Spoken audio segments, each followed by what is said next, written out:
Alam naman ho natin na pag nandito ho ang grupo ni Mayor Vico Sotto, alam ho natin na meron hong mga pagbabago at mga biyaya ho na napupunta sa ating barangay. At nagpapasalamat ho tayo sa pamunuan ho ni Mayor Vico Sotto, Vice Mayor Dodot Jaworski, Congressman Roman Romulo, Konsehala Angelo De Leon, Konsehala Cory Raimundo, nandito ho si Consi Boyi, Konsehal Maru Martinez, Konsehal Saibel Asilo, Konsehal Buboy Agustin, at syempre ho sa ating mga kagawad na kasama ho natin ngayon, Kagawad Joe Climaco, Kagawad Gloria Luwalhati, Kagawad Albert Sirat, Kagawad Sebi Cruz, Kagawad Danmar Santos, Kagawad Ray Malilay. Si Kagawad Steve lang ho ay namatay lang ho yung kanyang nanay, bukas ho ang libing. Kung may pagkakataon ho kayo, nandyan ho nakapurol sa De La Paz. Siyempre ho, sa atin hong ang ating presiding priest ho natin, maraming salamat Father Melvin sa inyo pong palaging pagpunta sa aming barangay, sa atin hong mga lingkod bayan, sa atin hong mga kawani ng Barangay Manggahan, Admin Rodora Medina ng Karangalan Annex, Captain Dan Latoha ng PCP Substation 8. Natutuwa tayo na dito ho sa Annex ho, dito sa Karangalan, nag-umpisa na ho itong buwan na to ang police clearance. Hindi na ho kayo pupunta pa doon sa Parancillo. Dito na ho kayo pupunta, meron na ho tayong police clearance sa ating barangay. Next naman ho, yung mga sedula, ilalagay na ho natin dun sa 4 na barangay hall para mas mapadali ho yung mga serbisyo ho natin. Siyempre ho, ang mga iba-ibang HOA, ang Phase 2C2, ang kasama ho natin ang Phase 2C3, ang mga building ho natin dito sa Bliss 4. Nandyan ho ang Catlea. Yes, SW.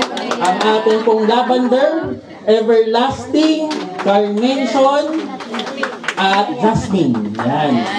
Maraming salamat po sa inyong lahat. Nandito rin ho ang ating presidente ng Villa Crucis na si Kuya Jess o Jame. Alam ho ninyo, ang okasyon natin ngayon ay pag-i-inaugurate ng linear park ho natin.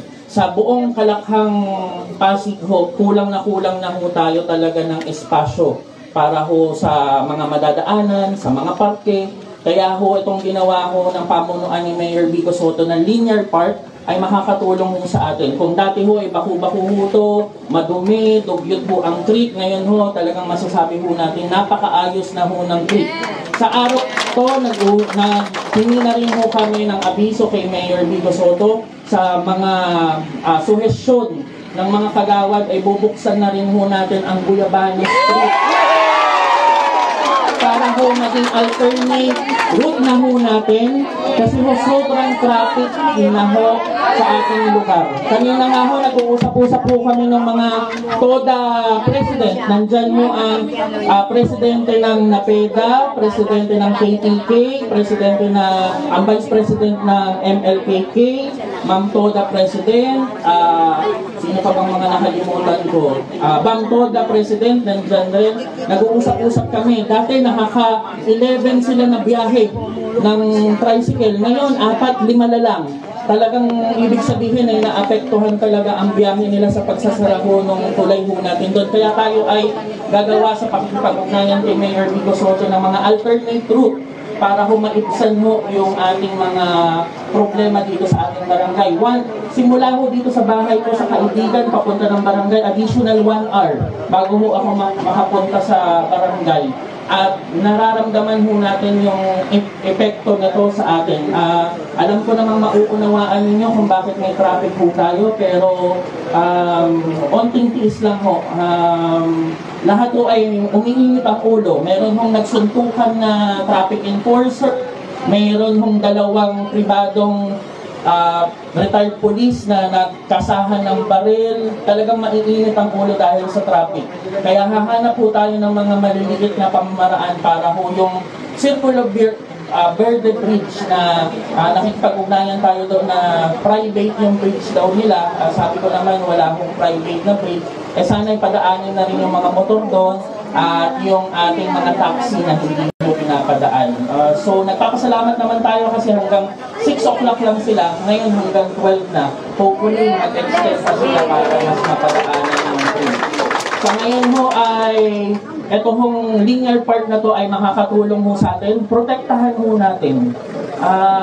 Si Julius ho, yung nagkakalakal ho dyan, ang nagtatapon ng mga rep, dyan ho, nagsusunod-sunod dyan, ay kinuha na namin sa barangay para hindi na ho siya mag-dumi-dumi dyan. So, pag malasakitan ho natin to, atin ho itong creek na to, ito ay lugar natin, wag ho natin hayaan na mabandal, madumihan, hanggat maaari panatilihin ho natin ang pagandahan ho na to. Ang STP rin ho natin ay compliant na rin ho ang PCI-ST. At syempre nagpapasalamat ho tayo kay Mayor Vico Soto, kay Vice Mayor Dodot Jaworski at kay Congressman Roman Romulo kasama ang Juan Meralco Foundation. Alam ho ba ninyo na sa second phase na ho tayo ng pagpapakuryente sa Villa Crucis. Nakatipid ho tayo ng 750,000. Maraming salamat ho Mayor Vico Soto at Juan Meralco Foundation. Ngayon ho ay nasa second phase na ho ng pagpapakuryente. Sa tubig naman ho, from 20,000 na babayaran ng 100 individual, 7.5 na lang ho ang babayaran nila. Kaya ho talagang umaagos ang pag-asa dito sa Barangay Manggahan at panatilihin ho natin ang pagkakaisa. Ipagdasal ho ninyo ang ating barangay, hindi ho maiiwasan ang mga problema.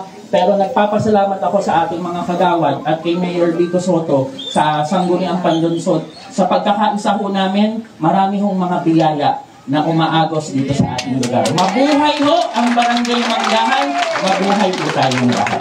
Maraming salamat, Kapitan Kim Cruz. Ayan. Tuloy-tuloy po tayo sa ating programa ngayong umaga. Ngayon po ay tatawagin naman po natin ang ating Congressman Roman Romulo.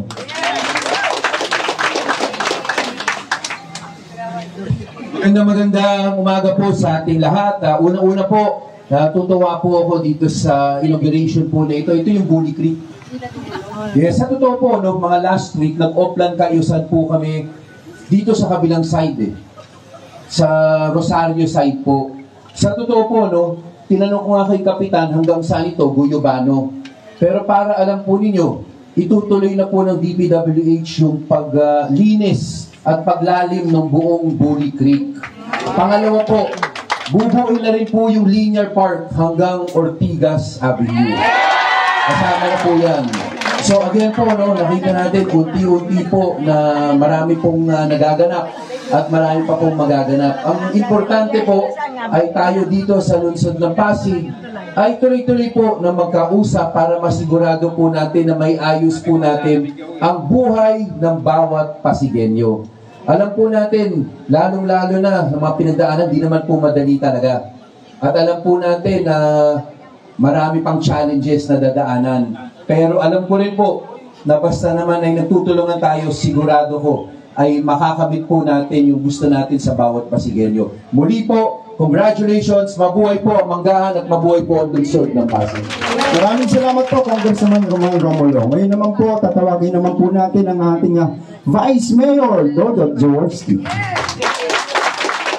Okay, magandang umaga po sa ating lahat. Kay Mayor Vico, kay Kong Roman, of course, ating mga city councilors, Councilor Angelo De Leon, Councilor Bal Marquez, Councilor Saigo Basido, siyempre, sa ating masipag na barangay captain na dati namin kasama sa Consejo. Nag-miss ka namin, pero parang napakagaling ang ginagawa mo dito sa Manggahan, kaya kay Captain sa kanyang mga masipag na kagawad, no? Magandang umaga po kay Father. Good morning po. Salamat po. Ulit kayo. Sa ating lahat, sa mga homeowners natin. Si Boy pala, nandito rin, representing Tita Cory Raimundo, mga taga-Villa Crucis. Napakaswerte po natin. Napakaganda ng inyong linear park. Maayos na inyong lakaran. Wala nang dumi, putik. Di na madulas. Safety na. Nasafety na tayo dahil meron tayong magandang railing dito, no, sa ating ibang mga homeowners sa Karangalan at dito sa ating bliss, no. Magandang umaga po sa ating lahat. Itong mga project po ng ating pamahalaan, kasama na rin yung ating sewage treatment plant dito sa ating PCI-ST facility. Ito naman po ay mga continuing programs, no, kasi ang pangarap naman natin mapaganda ang ating lungsod ng Pasig, no. And syempre under the leadership of Mayor Vico, Katulad po ng napabanggit niya palagi, panahon po kasi ng pandemya, talagang nakatuon sa health o sa kalusugan ang mga programa ng ating lungsod. Pero ngayon, medyo back to normal na po tayo. Siguro, araw-araw po kasi meron po kami mga inauguration na ginaganap, no? Na pinupuntahan, na tuloy-tuloy na po ang pag-asenso. Pero, ang pagpapaganda ng kapaligiran, isang parte pa lang po yan ng ating development dito sa ating lungsod. Kasama at kaagapay po niyan dapat ay ang pagpapalit ng pag-iisip o mindset ng ating mga mamamayan. Una sa lahat, kahit anong ganda po ng isang lugar, pag hindi po makikisama, papanagatihin ng ating mga mamamayan na maganda siya, wala rin po tayong pupuntahan. Araw-araw po kami nag-o-plan, di ba? Ano sabi ng mga residente? Pagbaba namin sa Oplan, tuwang-tuwa sila dahil maganda at malinis. Ang problema po, pag alis namin kinabukasan, balik na naman sa dati. Pero ito lang po, alam ko rin sa inyo, ang kapitbahay natin, Marikina, di ba? Pag kayo napuntang Marikina, ang tanong ko sa inyo, malinis o malinis? Malinis! So kung kaya ng Marikenyo, mas kaya dapat natin mga kasiguro. So kami nakikiusap, no? Tulungan niyo po kami, samahan natin. Kahit anong gawin namin pagbabago sa loob ng City Hall, sa loob po ng Barangay Hall, pag hindi po makikisama ang ating mamamayan, lahat po tayo, walang pupuntahan. No? Pero kung tayo makikiisa at maniniwala na kung magsasama-sama tayo, malayong makarating ng ating lungsod. So muli po, blessed day po sa ating lahat at palakpan po natin ang ating lungsod ng Pasig. Maraming salamat po, Vice Mayor Dodot Jaworski. Ngayong umaga naman po, papakinggan po natin ang mensahe ng ating punong lungsod, Mayor Vico Soto. Ito po tayo, magandang umaga po sa ating lahat. Kamusta po ang Barangay Manggahan? Inaantok pa po kayo? Una po sa lahat, maraming salamat sa lahat po sa inyo. Alam ko medyo umiinit na, kaya hindi ko na masyadong hahabaan ang aking mensahe. Kanina naghahanda po ako ng isang talumpati na pang 2 oras eh. Pero bakit ko medyo mainit, abutin tayo ng tanghali, kaya iiksian ko na lang po ng konti. Kailangan ko lang siyempre magpasalamat din sa mga tumulong sa atin para maging posible ang lahat ng ito. Yung improvement po sa ating linear park o sa ating daanan, nakikita naman po natin, so hindi ko kailangan i-discuss siguro yan. Pero siyempre gusto ko magpasalamat una sa ating City Council dahil lahat po ng ginagawa natin sa ating pamahalaan. Bago po natin, siyempre dumadaan po yan sa kanila. Alam yung pinaka-importanting trabaho ng City Council. Marami rin po silang ginagawa, no? Pero sa Pilipinas kasi, ang pinaka-importanting trabaho ng isang sanggunian bayan man yan, panlalawigan, o dito sa atin, panlungsod, ay yung pag-approve, pagsuri at pag-approve ng budget po natin. Yan po talaga yung pangunahing trabaho ng isang sanggunian. At natutuwa po ako dahil sa pangunguna ni Vice Mayor Dodot, talagang nagagampanan nila ang kanilang katungkulan. Hindi po yung basta pag binigay sa kanila, wala, pipirmahan lang. Hindi po ganun. Talagang pinag-aaralan nila, pinag-debatihan po nila yan hanggang maipasa at hanggang sa implementasyon. Siyempre, nakabantay po sila. Kaya sa ating sanggunian panlungsod, sa pangunguna ni Vice Mayor Dodot, maraming salamat sa inyo. Banggit din sila, dito si Councilor Saibel. Kilala niyo naman, konsel po natin, taga-pinagbuhatan, appropriation share natin, si Councilor Maro. Hindi ko na po ito kwento na isang konsel natin ay napagkamalan si Connie Reyes kanina. Sabi ni nanay, ikaw ba yung nanay ni May? Ay, Kunay. Kunay, nakakaya kay Konsihala. Batang-bata pa po si Konsihala. Medyo malabo yata yung mata ni nanay. May katarata. Ayan. Kaya, inahiyan na po natin. Nandun nga si Kagawad Boy kanina. Inahiyan niya na magpa-check up para sa operasyon sa katarata. Anyway, may mga libre naman na operasyon sa katarata. Iba, baka kinakabahan lang o mahal siguro. Pero sa totoo, libre naman po yan. Hindi naman na lang nag-assissin sa katarata. Kaya tulungan na lang po natin si nanay para sa susunod na dumating si Councilor Angelo, alam niya si Angelo De Leon at hindi si Connie Reyes. Si Councilor Cory, nagpaparating din po ng kanyang pagbati sa inyo. Pinadala niya muna si Boy dahil meron siyang sa pinagbuhatan yata si Councilor Cory, may turnover yata ng mga libro sa isang para sa NN natin. So binadala niya muna si Boy bilang representative niya. Si Councilor Buboy Agustin ay nagpapaabot din ng kanyang congratulations sa inyo. Kasama naman po natin siya in spirit ngayong umaga. Si Buboy, kung nasan ka man ngayon, maraming salamat sa iyo. Siyempre, ang ating napaka-supportive at napakasipag na congressman.